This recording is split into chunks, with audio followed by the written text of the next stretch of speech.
बच्चों, ओजा में क्लासेज में आपका हार्दिक स्वागत है। और जैसा कि हमारा टॉपिक चल रहा था परसेंट वाला, तो उसी पे हम लोग आगे चर्चा करेंगे आज।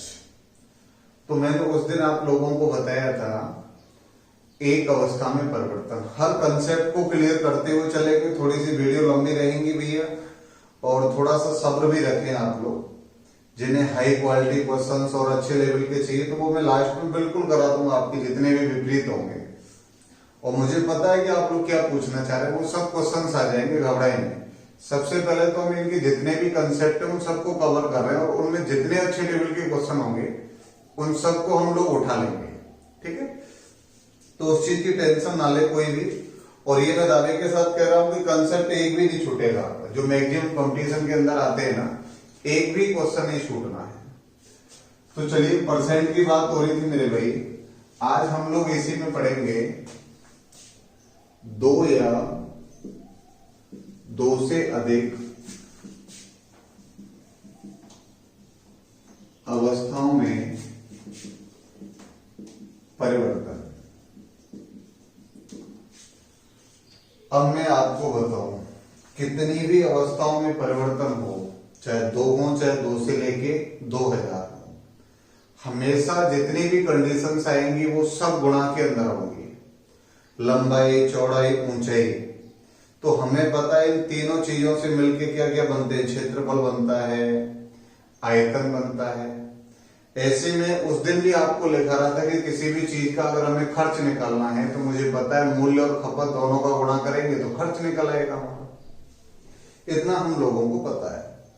इसके बाद जैसे हमें दूरी निकालनी है तो लंबाई, चाल गुणा समय अगर हम करते हैं तो क्या निकल के आ जाएगी बच्चों?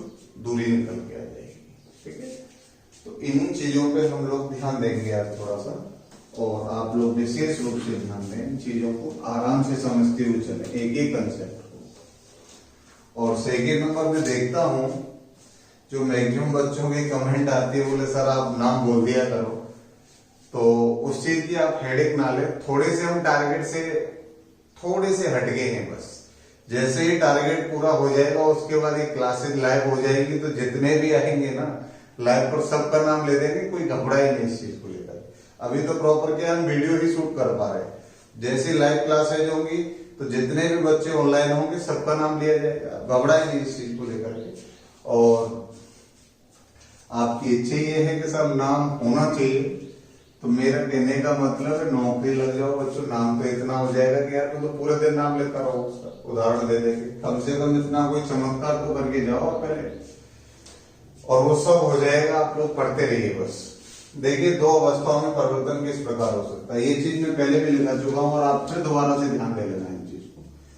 इनको हम लोग 2 प्रकार से ले सकते हैं। 2 अवस्थाओं में परिवर्तन जो होता है, एक तो सक्सेसिव के हिसाब से लिया जा सकता है, और एक लिया जा सकता है आपका रेशियो के हिसाब से, अनुपात का प्रयोग करके। जैसे संख्याओं में गुणा हो रहा होगा ना, वैसे रेशियो का गुणा हो जाएगा। लेकिन मैं आपको बताऊं, जो सक्सेसिव वाला होता है ना, जैसे मैंने कहा कि सब कोई चीज पहले x% बढ़ा दी, फिर वही चीज हमने y% बढ़ा दी, तो इस कंडीशन में क्या होता है, जैसे ये बढ़ा दी मैंने, तो सक्सेसिव का फॉर्मूला होता है x + y + xy/100। ये होता है कि सब टोटल कितने % बढ़ गया या घट गया। बढ़ेगा तो प्लस, घटेगा तो माइनस। वही चिन्ह लेके हम चलेंगे सूत्र के अंदर। लेकिन मैं आपको बताऊं, 2 कंडीशन पे तो ये जो हमारा फॉर्मूला है ना, ये अच्छे तरीके से काम कर जाता है। जैसे ही 2 या 2 से अधिक अवस्थाएं आएंगी, वहां पे ये फॉर्मेट हमारा दिक्कत क्रिएट करेगा। 100% प्रॉब्लम क्रिएट होगी। इसलिए मेरा विशेष कहना आपसे यही है कि आप मैक्सिमम किसका प्रयोग करके चले, रेशियो मेथड का प्रयोग करें। जो हम फ्रैक्शन बनाते थे उसके आधार पर करके चले आप। और दोनों ही आसान है, कोई दिक्कत नहीं है। मैं आपको बताऊं, दोनों को ही मैं बताता हूं आपको। जैसे मैं आपसे कह दूं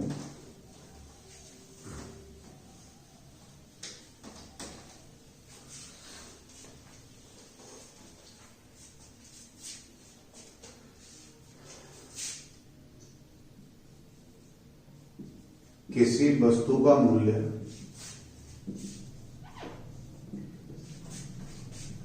20% बढ़ जाए तो उसकी खपत 10% कम हो जाती है।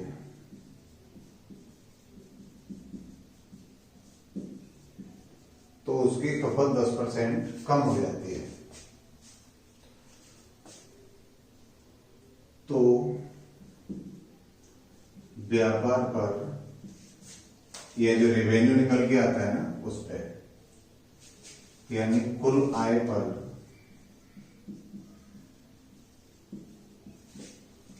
क्या प्रभाव पड़ेगा,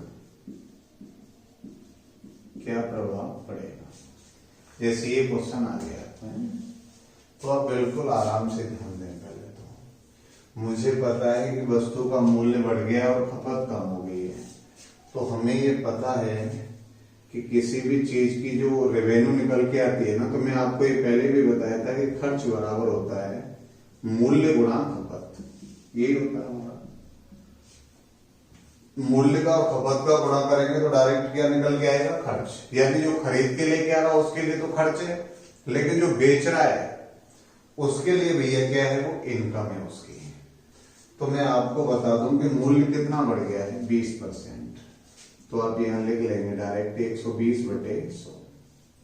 अब मैं आपको यहां से बता दूं, जैसे हम लोग लिखते थे ना वो कि साहब पहले और यहां पे अब, ऐसे लिखते थे हम लोग, वही ध्यान देना है। अगर मैं इसको ये सिंपल सी परसेंट आ गई तो 100 मान सकते हैं उनके साथ। पहले 100 होगा और अब मूल्य कितना हो गया, 120। पहले खपत 100 होगी, अब हो गई 110। कैंसिल आउट करेंगे, 2 0 से 2 0 कट गई, 4 से कितनी बार, 3 बार, और 4 से कितनी बार कट गई, 25 बार। तो ये आ जाएगा बच्चों 25/33। तो इसका रिजल्ट ये निकल के है, जो ये फाइनल इक्वेशन आ रही है ना हमारी, जो फाइनल फ्रैक्शन निकल के आ रही है, ये हमें लास्ट उसके रिजल्ट को बता रही है कि टोटल जो इनकम है वो इस प्रकार रही है कि पहले उसकी टोटल इनकम 25 थी, अब कितनी हो गई है, 33। तो मुझे एक बात बताओ मेरे भैया, कितने रुपए बढ़ गए। तो आप कहेंगे सर आय 8 रुपए बढ़ गई है, और कितने पे बढ़ी है, 25 पे इंटू 100। तो ये 4 बार कैंसिल हो गए, तो उसकी इनकम कितनी बढ़ गई, 32% बढ़ गई उसकी। ये फाइनल रिजल्ट आ जाएगा। ठीक है, चलिए और देखते हैं क्वेश्चन ऐसे ही इसमें।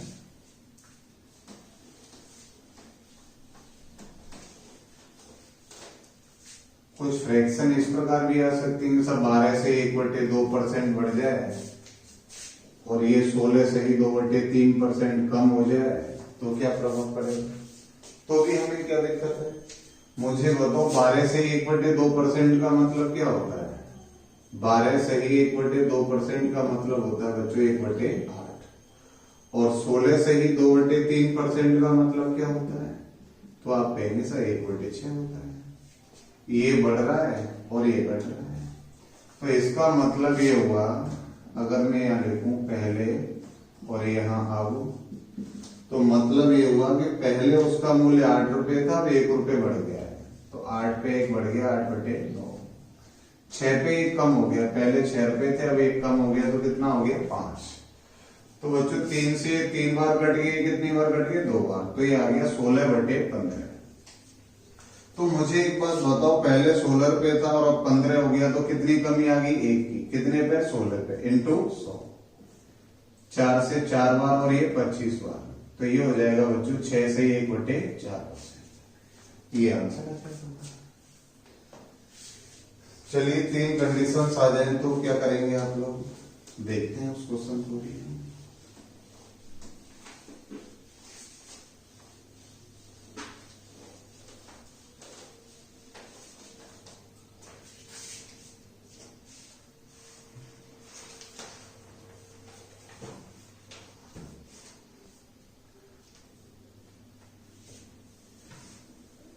अब इसमें क्वेश्चन दिया है आपका, एक बेलन की त्रिज्या एक बेलन की त्रिज्या 20% घटा दी जाए तथा ऊंचाई 40% बढ़ा दी जाए तो आयतन पर क्या प्रभाव पड़ेगा? तो आयतन पर क्या प्रभाव पड़ेगा? ध्यान देना भी है। ये क्वेश्चन आप लोगों का पिछली बार एसएससी में पूछा गया था। 20% घटा दिया जाए किसको? त्रिज्या को। ऊंचाई बढ़ा दी जाए 40%। तो मुझे एक बात बताओ, 20% की फ्रैक्शन क्या हुई? त्रिज्या का मतलब 1/5 और वो 40% ऊंचाई बढ़ाती है तो ऊंचाई हो गई आपकी 2/5। डायरेक्ट लिख दिया उसको हमने फ्रैक्शन रूप में। अब मुझे एक बात बताओ, आयतन क्या होता है? बेलन का आयतन होता है बच्चों πr²h। क्योंकि ये चीजें आपको कंप्लीटली पता होना चाहिए तभी लगा पाएंगे आप। अब मुझे एक बात बताओ, यहाँ पे आप ये चीजें तो कांस्टेंट है, कोई प्रभाव नहीं पड़ता है। भुजाएं दे रखी हैं उनका भी कोई प्रभाव नहीं पड़ता है। आपको विशेष रूप से जो ध्यान देना है ना, वो आपको ये देखना है कि कौन कौन सी यूनिट चेंज हो रही है इसके अंदर, बस। और कोई भी फर्क नहीं पड़ता है इन क्वेश्चंस के अंदर। मुझे बताओ त्रिज्या पहले कितनी थी? 5। तो मैं यहां लिखूंगा पहले और यहां लिखूंगा मैं अब। त्रिज्या पहले 5 थी, अब 1 कम हो गई तो 4 हो गई ना। लेकिन यहाँ त्रिज्या कितनी बार आई है? 2 बार। तो इससे लिख देंगे 5/4। 2 बार लिख दिया मैंने। ऊंचाई कितनी बढ़ गई? 2। तो यहाँ मैं लिख दूंगा पहले 5 थी, अब कितनी हो गई है? 7। तो बच्चों जब आप यहाँ गुणा करेंगे तो ये संख्या आ रही होगी 125 और ये संख्या आ रही होगी आपकी कितनी? 16 16 7 112 112। तो मुझे एक बात बताओ, पहले उसका जो आयतन था वो कितना था? 125। अब कितना हो गया? 112। तो कितने कम हो गए? 13। 125 पे इंटू 100, ये 5 बार और ये 4 बार, तो 52/5 ये हो जाएगा बच्चों आपका 10 सही 2/5% उसका आयतन क्या हो जाएगा? कम हो जाएगा। तो उस बेलन का जो आयतन है वो कितने परसेंट कम हो रहा होगा बच्चों? 10 सही 2/5%। ये हमारा आंसर निकल के आ जाएगा। तो जो फ्रैक्शंस आप लिख रहे हैं वो फाइनल जो फ्रैक्शन निकल के आ रही है वो साइड में निकल के आ रही है, वो आयतन को, क्षेत्रफल को, इनको डिनोट कर रही है। तो कुछ नहीं होना है इन क्वेश्चंस के अंदर, सिर्फ गुणा करते हैं। तो देखिए एक और क्वेश्चंस आप लोग देखते होंगे मैक्सिमम बुक्स के अंदर, ये भी बहुत आता है।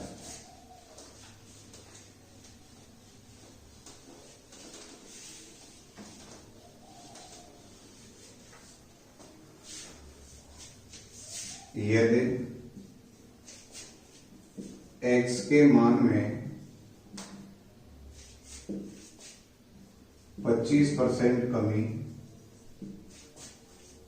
तथा y के मान में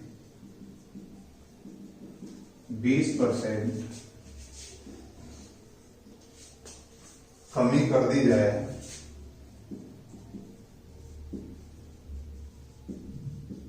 तो व्यंजक x³ के मान पर क्या प्रभाव पड़ेगा? ये हो जाएगा हमारा क्वेश्चन, ये मान के चलिए। यानी व्यंजक x³ के मान पर क्या प्रभाव पड़ेगा।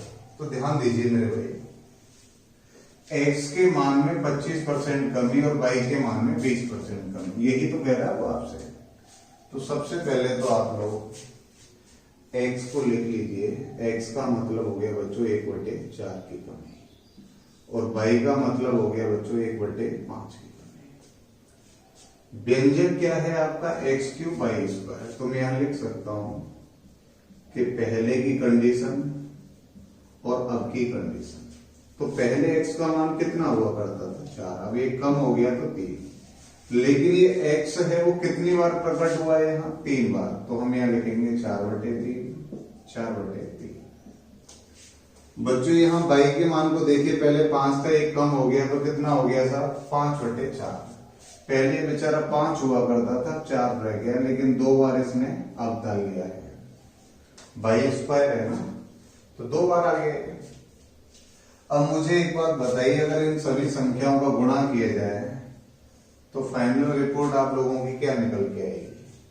तो आप कहेंगे सर जो ऊपर हंगामा मचा हुआ है 25, 100, 400 और 400 कितने हो गए 1600 अपॉन 9 9 27, 27 चौका 108 और 108 चौका हो गए आपके 432। सही। तो मुझे बताइए भैया, यहां तक किसी को, सॉरी यार खटी जाती इतना क्यों कोलमाल मचा रहे हैं लोग, ये खटी रहे ना। तो ऊपर कितना आ गया आपका 100 आ गया, और नीचे कितना आ गया 27, 27 आ गया मेरे भाई। तो हम यहाँ देख रहे हैं 100 था पहले व्यंजक का मान, अब कितना हो गया 27। तो कितने कम हो गए बच्चों? आप कहेंगे 77 कम हो गए। और 100 पे कोई चीज डायरेक्ट कम या बढ़े तो वो डायरेक्ट परसेंट ही होती है।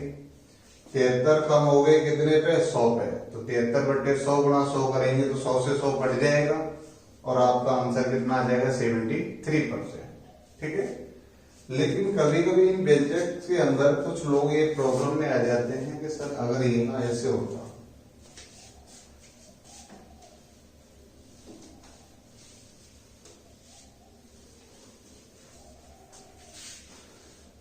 यहाँ ये व्यंजक है हमारा x³/²।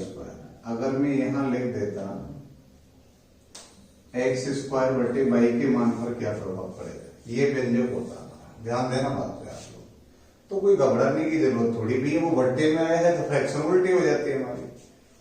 x², x का मान पहले 4 था, अब कितना हो गया सर, 1 कम हो गया तो 3, ये भी 3 हो गया। अब यहां मुझे बताइए बाई का मान पहले कितना था 5, और अब कितना रह गया है 4। ध्यान देना अब ये पहले 5 था 4 रह गया है, तो ये संख्या कहाँ आ रही है, नीचे तो आ रही है इसके। जब इसके नीचे आएगी तो निश्चित है हम पहले ऊपर 5 लिखते थे, नीचे 4 लिखते थे, अब ये जस्ट उल्टा हो जाएगा 4/5 ये बन जाएगा। क्योंकि पहले की कंडीशन कहाँ जाएगी नीचे, और बाद वाली कंडीशन कहाँ चली जाएगी ऊपर, क्योंकि संख्या कहाँ लिखी हुई है बट्टे में लिखी है, तो उल्टी हो जाएगी। तो अब मुझे एक बात बताओ, अगर मैं इनका गुणा करूं तो ये बन जाएगा बच्चों कितना 64, और ये हो जाएगा कितना 45। तो मुझे एक बात बताओ, पहले ये 64 था 45 हो गया, तो कितने कम हो गए? आप कहेंगे साहब ये कम हो गए आपके 19। कितने पे कम हुए हैं 64 पे, इंटू 100। 4 से ये 16 बार और ये कितनी बार 25 बार। अगर हम गुणा करते हैं मेरे भाई तो 2500 और 225 कितने हो गए 2725 बटे 16। 16 से डिवाइड कर देंगे, परसेंट निकल के आ जाएगी हमारी। तो व्यंजक कैसे भी आ सकता, गुणा में आ जाए, भाग में आ जाए, 3 पद आ जाए एक साथ, तो भी कोई दिक्कत नहीं आनी। बाकी का ये तो आप कैंसिल कर ही लेंगे कि मैं ही काट के बताऊंगा पूरी तरीके से। चलो अगर ऐसे भाग नहीं जा रहा है तो कोई इज्जत कम नहीं हो रही है, देसी तरीके से भाग दे लो ना। 2725 जब आप भाग देंगे तो भाग एक बार गया ना, 11 बचे, 112 हो गए। तो 17 अट्ठे 128 होते हैं, 17 सत्ते 112 होते हैं, 17 सत्ते 16 सत्ते 112। यह तो पूरा भाग चला गया। आया कितना 5, भाग नहीं जा रहा है तो भाग टूटेगी, 0 आ जाएगी।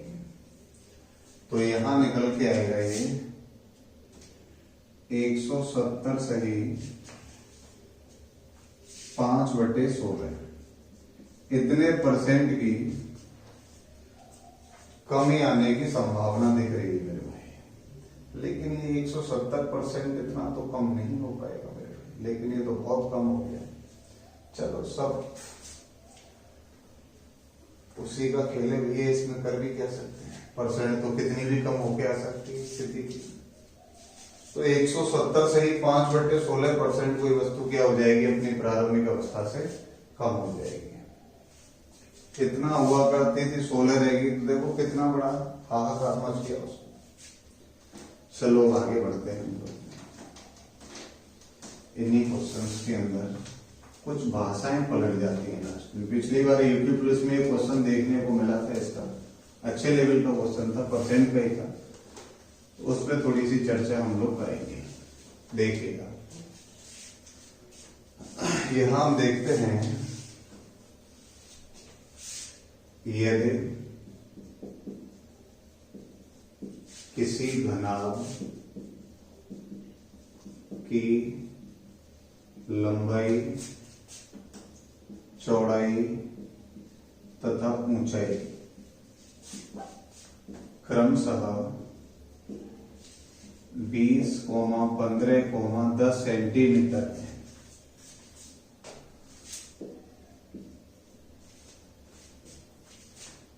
यदि लंबाई को 20% बढ़ा दिया जाए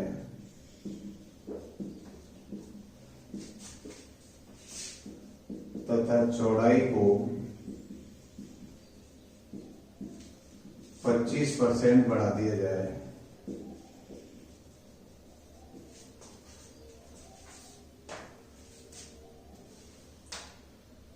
तो ऊंचाई को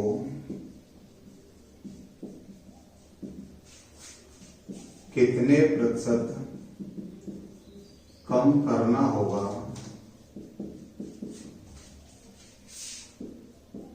ताकि आयतन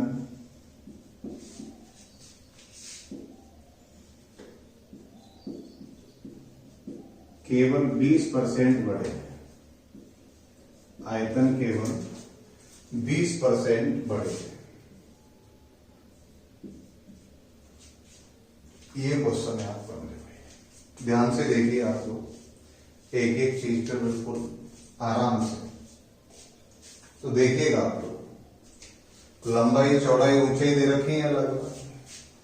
मैं आपसे एक बात पहले भी कह चुका हूं कि जब चीजें परसेंट में आ रही हों तो ये जो भी यूनिट हमको देगी कि कोई भी जरूरत नहीं पड़ती है हमको 1% भी। आप मुझे बताइए लंबाई कितने परसेंट बढ़ा देगी, 20%। तो मैं यहां लिखूंगा पहले और अब। आयतन क्या होता है, लंबाई गुणा चौड़ाई गुणा ऊंचाई बराबर क्या निकल के आता है, आयतन। ये घनाभ का आयतन होता है हमारा। लंबाई 20% बढ़ा दी है तो मैं डायरेक्ट लिख दूंगा यहाँ 100/120। चौड़ाई मैंने 25% बढ़ा दी तो 100/125 और इसे मैं लिखूंगा x/22। पहले x होगा, अब कितनी हो गई ऊंचाई 22 और आयतन कितना बढ़ गया है 20, तो 100/120। फाइनल रिजल्ट है कि भैया केवल आयतन 20% बढ़े, तो मतलब ये हुआ कि पहले 100 होगा, आयतन अब कितना हो गया 120। हर चीज अपने आप में 100% होती है, बढ़ेगी तो जुड़ेगी और घटेगी तो माइनस कर लेंगे हम लोग। तो बच्चों आप देख पा रहे होंगे ये चीजें तो घट गई आपस में। यहाँ x/22 की जो वैल्यू निकल के आ रही है वो कितनी निकल के आ रही है, 125/100। तो आप देख पा रहे होंगे ये 5 बार और ये 4 बार। x/22 की वैल्यू आ गई 5/4, क्योंकि ये तो आपस में कट गई मेरे भाई, दोनों बराबर में है, गुणा में है, कट गई। ये ऊपर चले जाएगी, ये संख्या कहां जाएगी, नीचे। तो मुझे बताओ पहले ऊंचाई कितनी थी 5, अब कितनी हो गई 4। कितना कम हुआ 1, कितने पे 5 पे इंटू। तो आप देख पा रहे होंगे ऊंचाई कितने परसेंट कम करनी पड़ेगी हमको, 20% कम करनी पड़ेगी। ये आपको विशेष रूप से ध्यान देना है। चलिए बच्चों आगे देखते हैं इसी पे हम लोग।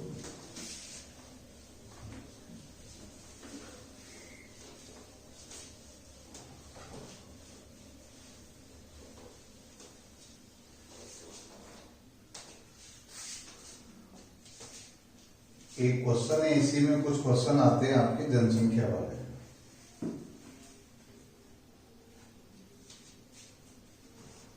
देखिए क्वेश्चन है हमारा, प्रत्येक महीने में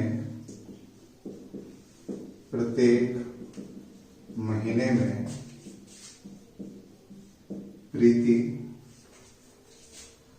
25 किलोग्राम चावल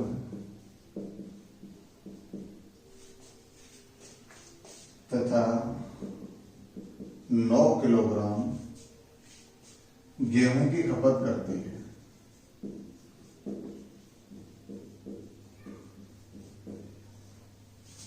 नौ किलोग्राम गेहूं की खपत करती है।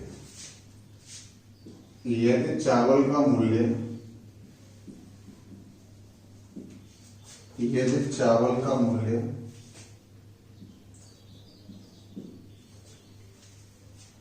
गेहूं की कीमत का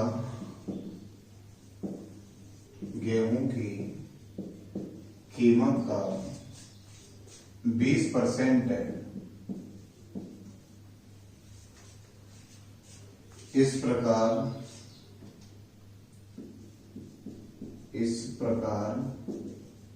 प्रति महीने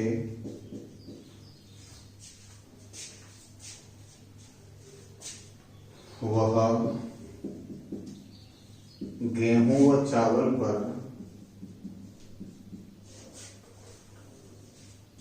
350 रुपये खर्च करती है। 350 रुपये खर्च करती है। यदि गेहूं की कीमत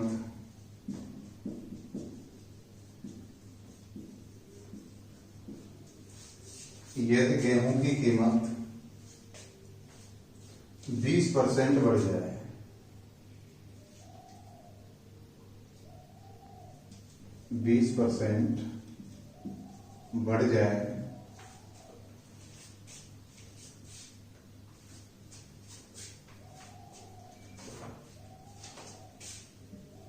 तो खर्च 350 रुपये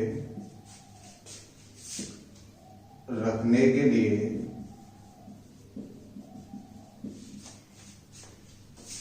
चावल की खपत में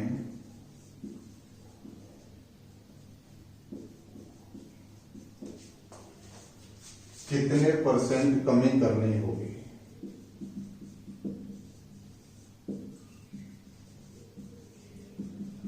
क्वेश्चन को आप बिल्कुल आराम से पढ़ लीजिए पहले एक बार। प्रत्येक महीने में प्रीति 25 किलोग्राम चावल तथा 9 किलोग्राम गेहूं की खपत करती है। यदि चावल का मूल्य गेहूं की कीमत का 20% है, इस प्रकार प्रति महीने वह गेहूं व चावल पर 350 रुपये खर्च करती है। यदि गेहूं की कीमत 20% बढ़ जाए तो खर्च को 350 रुपये रखने के लिए चावल की खपत में कितने % कमी करनी होगी? यहाँ तो भैया रेट भी दोनों की अलग अलग आ गई है, और जब रेट दोनों की अलग अलग आ गई तो ये कन्फर्म है कि भाई साहब यहाँ जो कंडीशंस बनेगी वो भी बिल्कुल अलग ही होगी, क्योंकि वो कह रहा है कि गेहूं की कीमत का 20% है चावल की कीमत। तो आप ध्यान दें, अगर मैं यहां लिखूं गेहूं और यहां चावल,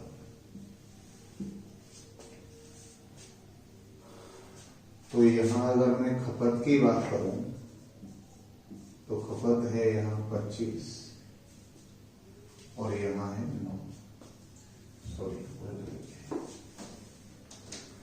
9 किलोग्राम गेहूं और 25 किलोग्राम चावल। ठीक है। अब वो कह रहा है कि जो गेहूं की कीमत है उसका 20% गेहूं की कीमत का चावल की कीमत है। तो 20% का मतलब क्या होगा, मुझे एक बात समझाओ। तो आप कह रहे होंगे सर 1/5 होगा, यानी 5 रुपए का 20% कितना होता है? 1 रुपया। तो हम यह कह सकते हैं कि अगर गेहूं की कीमत 5 रुपए है तो चावल की कितनी होगी? 1 रुपया। यही तो सोच पा रहे होंगे आप। तो मुझे एक बात बताओ, अगर मैं गेहूं की कीमत 5x मान लेता हूं तो चावल की कितनी होगी? 1x होगी। हमें यहां पे ये है हमारा भाव। तो मुझे एक बात बताइए आप लोग, यहां से अगर हम लोग देखेंगे इसको तो आप देख पा रहे होंगे ये कितने का खर्चा हुआ सर 45x का, और ये कितने का हो गया बच्चों 25x का, और ये टोटल मिलके कितना हो रहा है 350। बेसिक वालों की बता रहा हूं, वैसे तो क्वेश्चन में कोई दम ही नहीं, मैं आपको बताऊंगा आगे। अगर हम इसे टोटल करते हैं तो ये कितना होगा बच्चों 70x बराबर 350। तो ये कितनी बार कैंसिल हो रहे हैं 5 बार। तो x की वैल्यू निकल के आ गई बच्चों 5। तो मैं कह सकता हूं कि जो गेहूं का भाव है वो कितना है 25 है, और चावल का भाव कितना है 5 है। ध्यान देना मेरे भाई। अब आप मुझे एक बात बताइए, वो कह रहा है गेहूं की कीमत 20% बढ़ जाए। अगर मैं गेहूं की कीमत 20% बढ़ाऊंगा तो 25 का 20% कितना हुआ मुझे ये बताओ। तो आप कहेंगे सर 25 का 20% होगा 5। तो गेहूं की कीमत 5 रुपए बढ़ गई। अगर गेहूं की कीमत 5 रुपए बढ़ गई तो अब गेहूं का भाव कितना हो गया होगा 30। और गेहूं आपको जो चावल है उनको ही कम करना है, गेहूं की कम करने की उसने बात नहीं कही आपसे।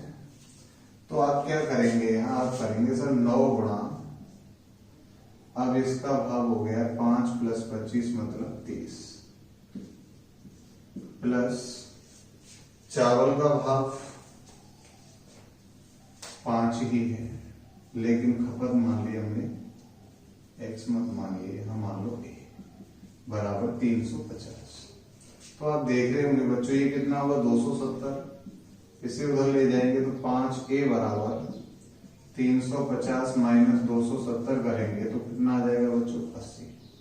और 5 से कितनी बार कैंसिल हो रहे होंगे 16 बार। तो यहां से मुझे पता लगा कि चावल की जो अब खपत होगी वो कितने किलो होगी बच्चों 16 किलो। पहले कितने किलो थी 25 किलो। तो आपने कितनी कम कर दी। अगर मैं यहां लिखूं चावल के बारे में तो पहले जो चावल था वो कितने किलो था और अब कितना है। तो पहले था 25, अब रह गया है 16। तो आप कहेंगे सर कितना कम हो गया, आप कहेंगे 9 कम हो गए। कितने पे 25 पे इंटू 100। 4 बार कैंसिल आउट हो गए तो ये आ गया बच्चों कितना हमारा 36%। चावल की खपत में हमें कितने परसेंट कमी करनी पड़ेगी 36%। अब ये बीमारी है बेसिक वालों की, मैं आपको बता दूं। बेसिक वाले इस कंडीशंस में 100% यही जूझते रहते हैं इस चीज को लेकर के। लेकिन आप एक चीज सोचिए यहां ध्यान से, आपको ऐसा कुछ सोचना ही नहीं है इसमें। मैं जो चीज आपको समझा रहा हूं उस पर थोड़ा सा ध्यान दे देना मेरे भाई।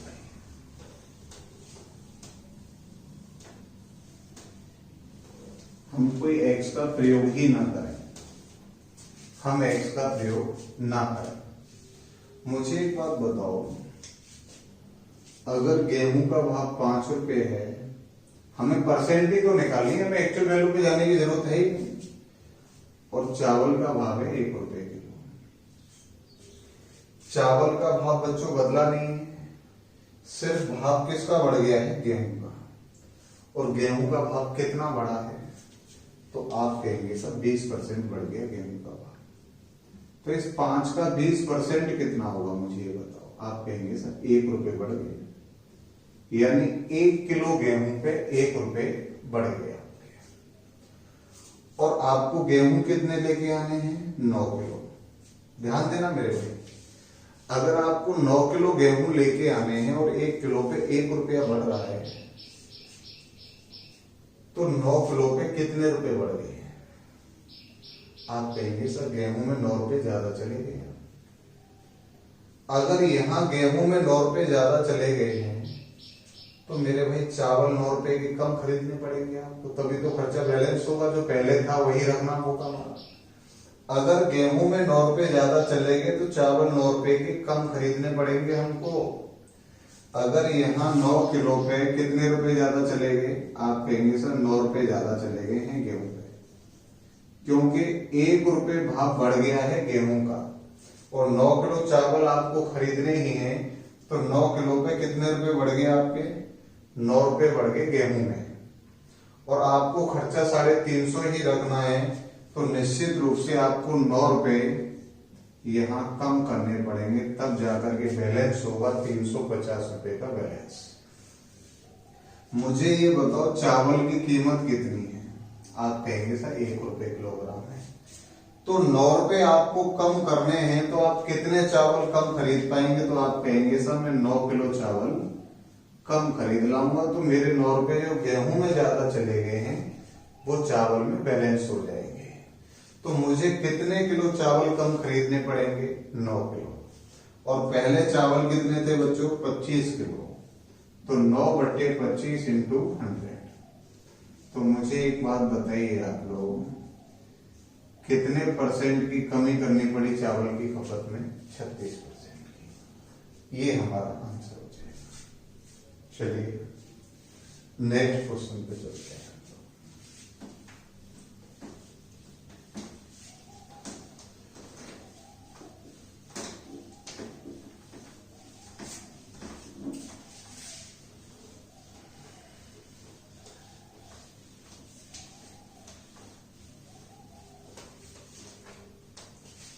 ये जितनी भी सक्सेसिव वाली कंडीशंस हैं उन सभी में आप लोग ऐसे ही प्रयोग कर रहे होंगे।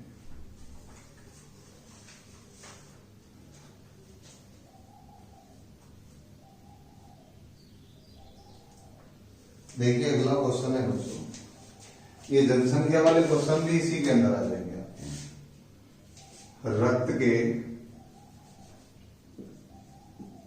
रक्त के एक सैंपल में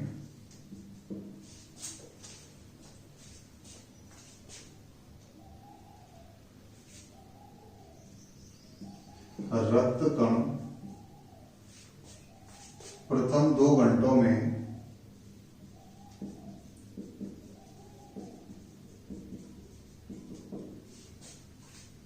10% की दर से बढ़ते हैं। प्रथम 2 घंटों में 10% की दर से बढ़ते हैं।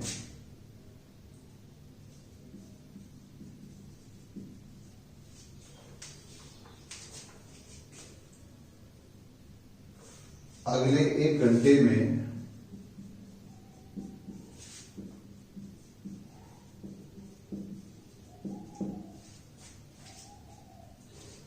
10% की दर से घट जाते हैं। 10% की दर से घट जाते हैं।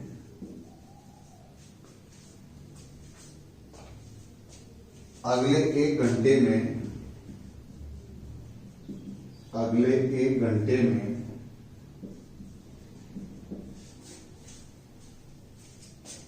अपरिवर्तित रहती है।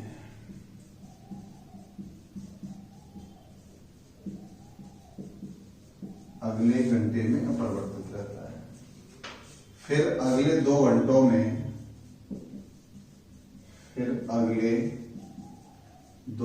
में 5% प्रति घंटे की दर से बढ़ते हैं। 5% प्रति घंटे की दर से बढ़ते हैं।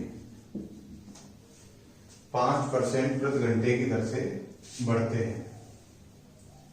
यह वर्तमान में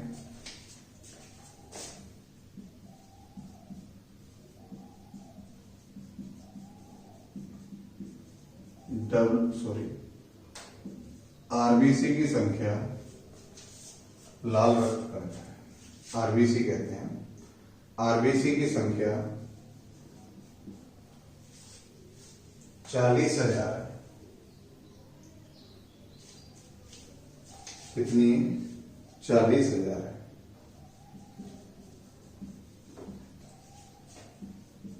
तो 6 घंटे की समाप्ति पर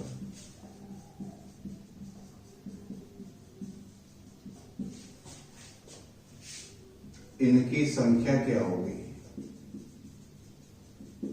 इनकी संख्या क्या होगी? तो देखिएगा आप लोग, पहले कुछ नहीं करना, हम वही कंडीशन लिखेंगे पहले और अब। तो हम देख रहे हैं प्रथम 2 घंटे में 10% की दर से बढ़ रहे हैं, यानी प्रति घंटे 10% बढ़ रहे हैं, तो पहले 100 होंगे, या फ्रैक्शन में लिख लीजिए आप, पहले 10 होंगे, अब कितने हो गए 11, 10 11। फिर अगले घंटे क्या हुआ है, 10% की दर से घट जा रहे हैं वो, तो पहले 10 होंगे तो अब कितने हो गए 9। चौथे घंटे में कोई भी परिवर्तन नहीं हुआ। फिर अगले 2 घंटों में 5% की दर से बढ़ते हैं। 5% का मतलब होता है बच्चों 1/20, तो पहले 20 होंगे, अब 21 हो गए, पहले 20 अब हो गए 21। तो मुझे एक बात बताइए, यहाँ कोई संख्या कट रही है क्या? नहीं कट पा रही। लेकिन अगर हम इनका गुणा करते हैं यहाँ, तो बच्चों ये कितना आ रहा है आपका, 2 दूनी 4, 1 2 3 4 5, कितनी जीरो आ रही है? 5 जीरो आ रही है। अपॉन में इसके बाद अगर नीचे वाली संख्याओं का हम गुणा करते हैं, तो आप देखेंगे बच्चों यहां निकल के आएगा आपका, देखिए कितना आ रहा है, 11 गुणा 11 के 121, 121 गुणा 9 करेंगे हम लोग, फिर 21 गुणा 21 करेंगे, तो आप देख पा रहे होंगे यहाँ 11 गुणा 11 कितना हुआ हमारा 121, 121 इंटू 9 किया तो ये आ गया बच्चों 1089। 21 गुणा 21 किया तो कितना निकल गया बच्चों 441। अगर इनका हम गुणा करते हैं तो 9 8,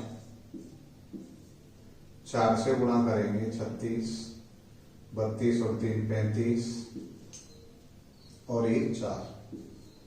इसके बाद जब आगे बढ़ेंगे तो 6 5 3 4, तो संख्या निकल के आ जाएगी बच्चों 9 4 11 और 1 12, 9 और 1 10, 7 और 1 8, ये आ जाएगा बच्चों 48 0 24 9, 48 0 24 9। तो आप यहां देख पा रहे होंगे, सॉरी ये गलत लिख दिया था, 4 लाख है ये, 6 घंटे की समाप्ति पर रिजल्ट क्या निकल के आया? तो आप कहेंगे सर 4,80,249 आरबीसी उस आदमी के अंदर हो गई होंगी 6 घंटे की समाप्ति पर। अब यही कंडीशंस आपको ध्यान रखनी थी, प्रथम 2 घंटे में 10% की दर से,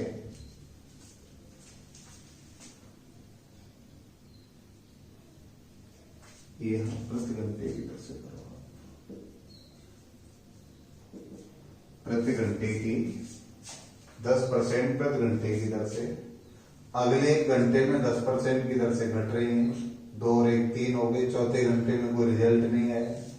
इसके बाद आगे आने वाले जितने भी घंटे हैं उनमें किस दर से बढ़ेंगे? 5% प्रति घंटे की दर से बढ़ेगी। तो बच्चों यहाँ रिजल्ट निकल के आ गया आपका कि सब जो अब आरबीसी की संख्या है वो 4,80,249 होगी। चलिए अगले क्वेश्चन पे चलते हैं।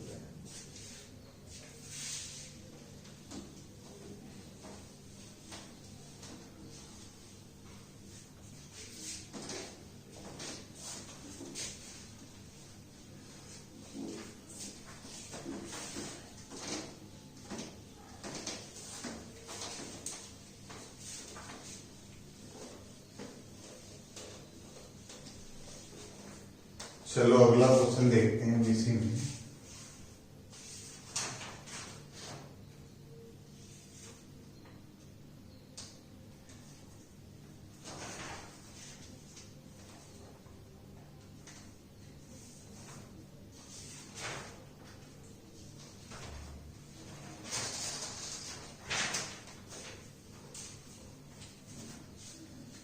इसी में जनसंख्या वाला क्वेश्चन आप देख लो।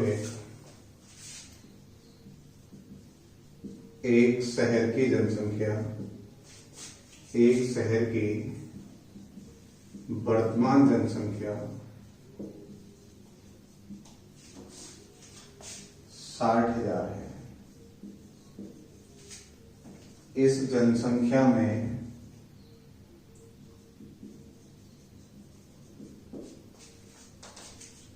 क्रमशः 20% कमी, 25% वृद्धि, 10% वृद्धि होती है। तो 3 वर्ष बाद जनसंख्या क्या होगी? तो 3 वर्ष बाद जनसंख्या क्या होगी? तो ऐसी सिचुएशन में आपसे जो मैंने कहा है सिर्फ आपको वही काम करना है। आप यहां लिखेंगे पहले और यहां लिखेंगे आप पहले साल 20% कमी हुई तो 5 पे 1 कम हो गया तो कितनी देगी बच्चों? 4। 20% का मतलब होता है 1/5, 5 पे 1 कम हो गया। 25% वृद्धि मतलब 4 अब हो गया है 5। 10% वृद्धि पहले 10 था अब हो गया है 11। तो 4 से 4, 5 से 5 कट गए मेरे भाई। 3 साल के बाद रिजल्ट क्या निकल के आया? 10 और 11। तो पहले 3 साल पहले जनसंख्या इतनी थी और 3 साल बाद कितनी हो गई है? 11। अब यहां वर्तमान में जनसंख्या कितनी है बच्चों? 60,000। तो ये यहां वर्तमान में 10 आ रही है ना, 10 60,000 के बराबर है तो कितने गुना हो रहा है? 6,000 गुना। तो 11 कितने के बराबर हो जाएगा? तो यहां आ जाएगा बच्चों 66,000। तो 3 साल बाद जनसंख्या कितनी हो जाएगी? 66,000 हो जाएगी। अब इसमें कभी कभी रिवर्स भी पूछ लिया जाता है कि सर 3 साल पहले जनसंख्या क्या होगी? तो आपको ये ध्यान रखना है कि जो जनसंख्या अब है, हमें पता है कि सर स्टार्टिंग में वो 10 है और 3 साल बाद इतनी हो रही है, और 3 साल पहले की कोई पूछे आपसे तो आप क्या कहेंगे? सर अब 11 है, 3 साल पहले 10 होगी, क्योंकि हर 3 साल के बाद जनसंख्या 10 से 11 हो रही है। तो 3 साल पहले वो 10 होगी, अब कितनी है? 11। तो उल्टी तुलना हो जाएगी उसकी, रिवर्स के लिए। चलिए अगले क्वेश्चन पर हम लोग चलते हैं। वो भी जनसंख्या वाला ही क्वेश्चन है, देखना आप लोग उसको थोड़ा सा।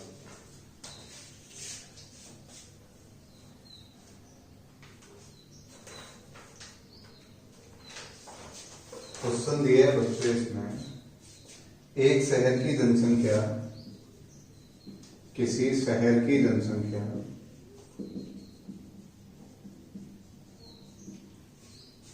11,900 है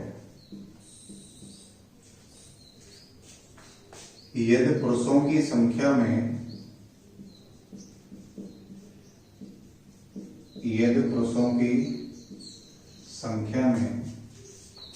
13% वृद्धि,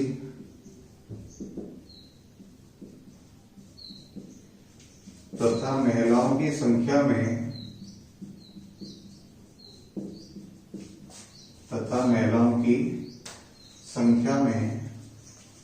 17.5% वृद्धि होती है।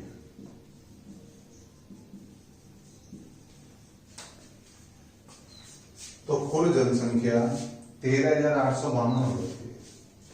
तो कुल जनसंख्या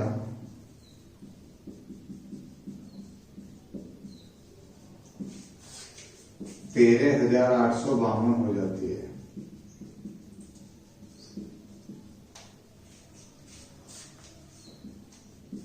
तो शहर में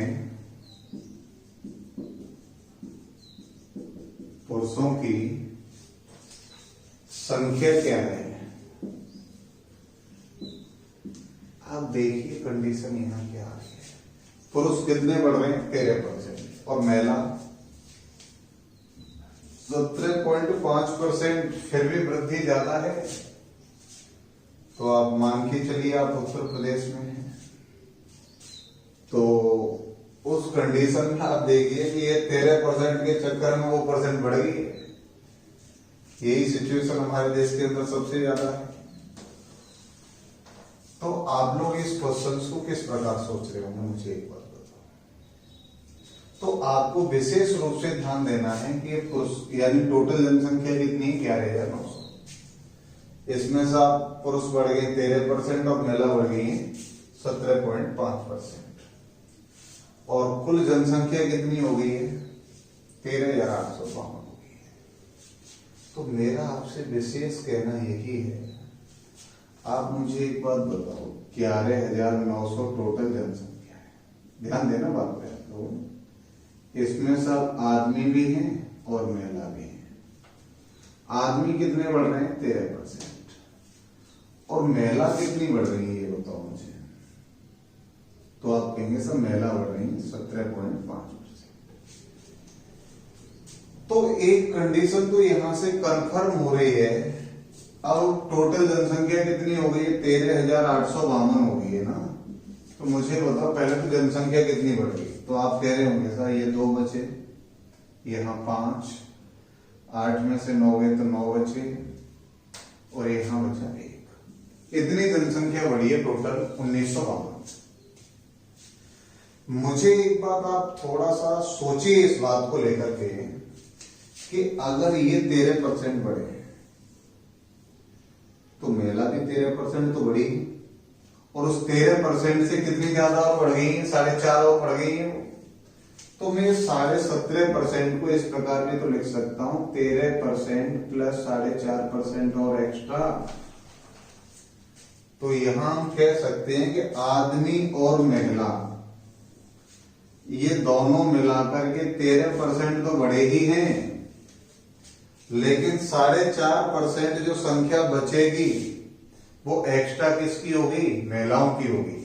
अगर मैं इस टोटल का 13% निकालू यहां तो आप देख पाएंगे, आप कहेंगे सर इस टोटल का 13% निकल के आ रहा है, 2 जीरो कट गई, 13 नंबर 117, 13 एकम 13, 13 और 11,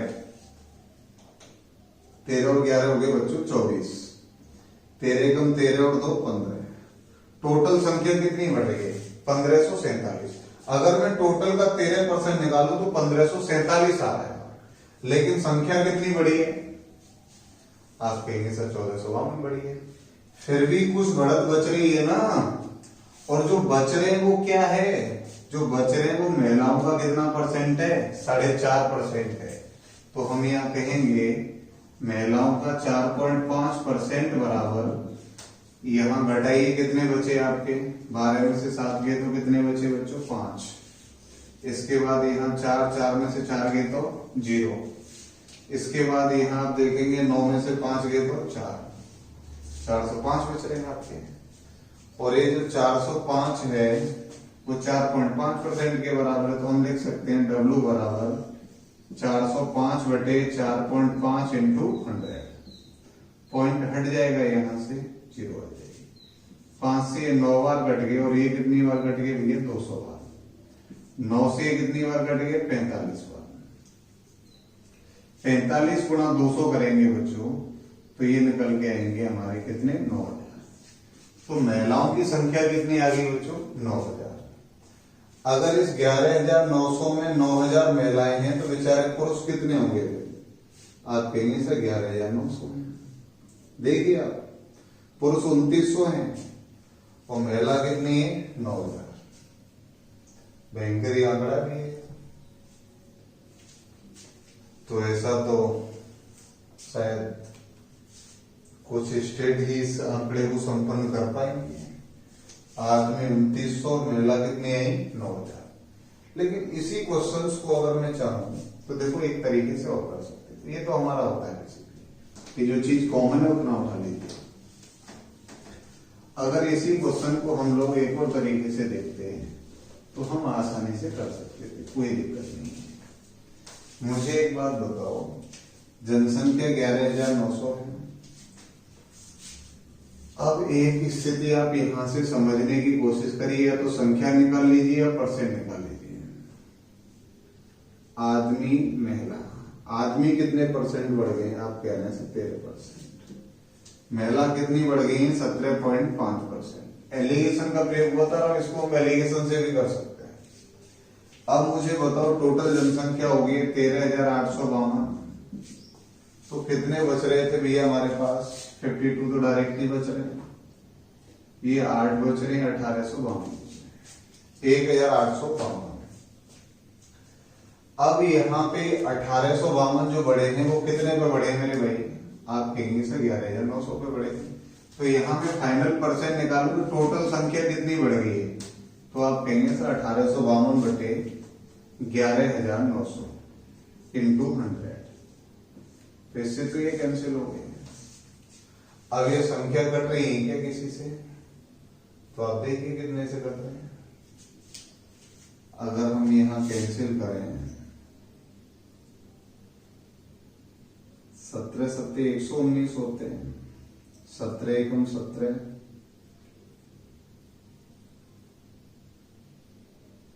यहां बचे 7,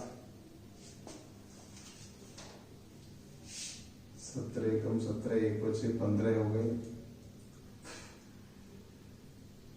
और 15 17 से डिवाइड नहीं होंगे, 7 से भी नहीं कट रहे। अगर संख्या को हम देखें 7 से तो 7 दूनी 14, 7 की 42 नहीं कट रहे हैं। तो फाइनल जो परसेंट आ रही है बच्चों वो आ रही है हमारी 1852 बटे 119। कट ही नहीं थी संख्या, कट नहीं रही तो हम भी डायरेक्ट लगा देंगे, क्या दिक्कत आ रही है। 1852 बटे 119। थोड़ी सी दिक्कत आएगी, बोला सा इतनी बड़ी भयंकर कैलकुलेशन आ गई, हम तो आत्महत्या कर लेंगे पेपर में। अरे भैया ऐसा कुछ होना नहीं है आप लोगों का, जो भी कैलकुलेशन आएगी, और ये भी पेपर में आया क्वेश्चन, आपका मैं बना के थोड़ी दे रहा हूँ, पेपर में आया हुआ क्वेश्चन है। अब यहाँ इनको हम घटा लेंगे तो किसका अनुपात निकल के आ जाएगा, जनसंख्या, और जनसंख्या को हम यहाँ मान देंगे। तो देखिए घटा लेते हैं इसको, 13 गुणा 119 करिए, 13 नंबर 117, 13 कम 13, 13 कम 13 और 2 15 हो गए हमारे, और ये 1852 है बट्टे में 119। तो इनका डिफरेंस कितना आ रहा है भाई, यहाँ 5 बचे, 0 बची, यहाँ कितने बचे 305। तो ये बच गए हमारे 305 बटे 119, सॉरी यहाँ इसमें से ये घटा है तो ये बचा 305 बटे 119। अब यहां घटाइए, 119 गुणा 17.5 करिए, तो 119 गुणा 17.5 करेंगे बच्चों, 119 गुणा 17.5। तो आप ऐसा करिए 100 से गुणा करिए 1750, 10 से गुणा करिए 175, 9 से गुणा करेंगे तो 9 पंजे 45, 9 7 63 और 4 67, 9 एकम 9, 9 और 6 हो गए 15। ये संख्या निकल गई। तो ये बन के आया बच्चों 0.5, 2, 17 और 1 18, 9 और 1 10, और इसमें से हमको लेस करना है 1852। तो यहां बचे बच्चों 5, 0, 3, 2, 230.5, 230.5 बटे 119। अब ये पॉइंट हटाना है तो मैं यहां पॉइंट लगा के एक 0 लगा सकता हूं ना, क्या दिक्कत आ रही है। पॉइंट से पॉइंट कट गया, 119 से 119 कट गया। ये संख्या को काटिए, 5 से कितनी बार कट रही है, तो आप कहेंगे सर 5 चौका 20, 3 बचे, 5 का 30, 5 एकम 5, 5 से 5 का 30, 5 एकम 5, 610। अब देखिए संख्याएं कट रही हैं क्या, नहीं कट रही तो डायरेक्ट डिवाइड कर लीजिए, कोई दिक्कत नहीं है। 10 और 1 11। अगर हम इन दोनों को ऐड करें तो ये टोटल कितना बैठता है आपका, तो आप कहेंगे कि सब ये संख्या बैठ रही है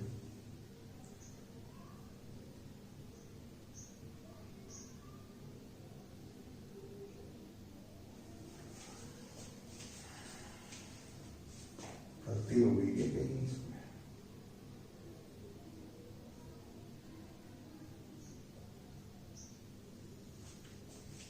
यहाँ संख्या थी कट गई हमारी, 2 बच गए,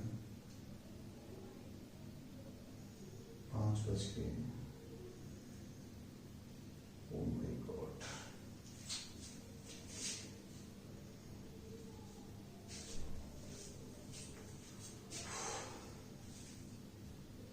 1952 बचना चाहिए था, ये मिस्टेक आई है।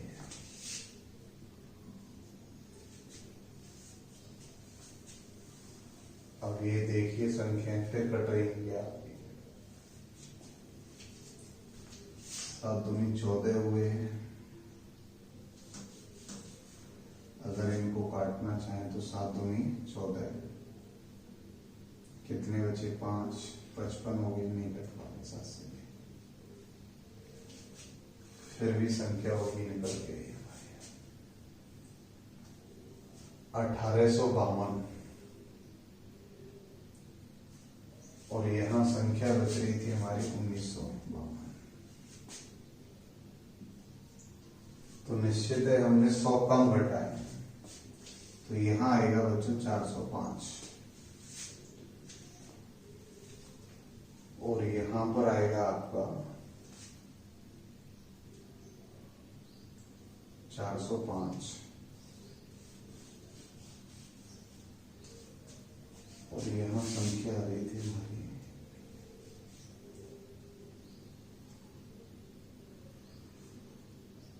3 बचे, यहां बचा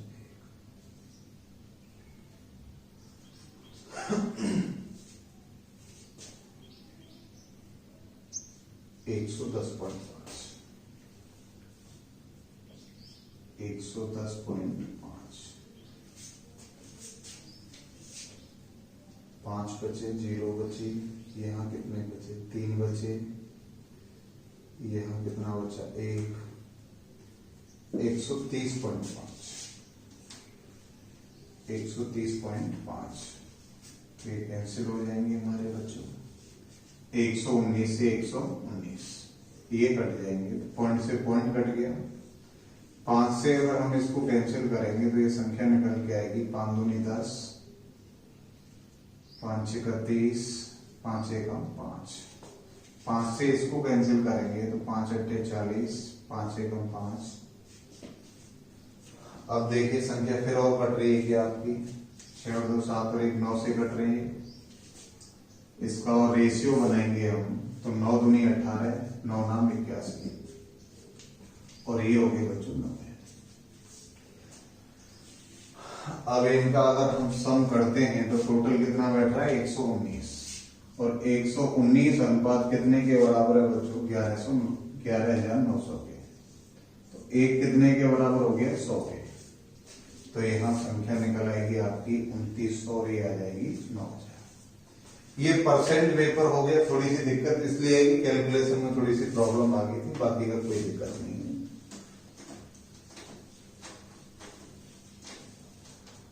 और भैया पूर्ण विद्वान हम अपने आप को कह नहीं सकते, पूर्ण विद्वान इस दुनिया में कोई नहीं है। थोड़ी बहुत मिस्टेक्स और ये चीजें हो ही जाती हैं, तो आप घबराएं नहीं इन चीजों को।